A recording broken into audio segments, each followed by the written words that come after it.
প্রকাশ্য দিবালোকে অফিসে হামলা, দুটি গাড়ি ভাঙচুর, তীব্র উত্তেজনা বিশ্রামগঞ্জ আরডি অফিসের সামনে।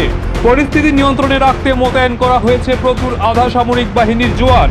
এই হামলায় আহত হয়েছেন একজন টিএসআর জওয়ান পূর্ণজয় রিয়াং। তাকে হাসপাতালে গিয়ে চিকিৎসা করাতে হয়েছে।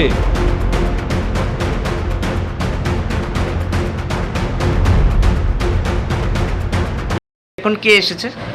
5:05 একজন টিএসআর পূর্বজয় রিয়াং নামে আমাদের ইমার্জেন্সিতে এসছে।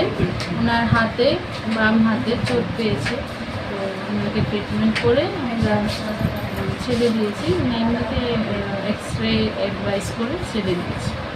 ম্যাডাম কোথা থেকে এসেছে তারা? এসপি অফিসের সামনে কিছু একটা ঘটনা ঘটেছে, আমি ওইটুকুই জানি। পুলিশ নিয়ে এসেছে? না, উনি নিজেই এসেছেন। নিজে এসেছে। ড্রেস ছিল না?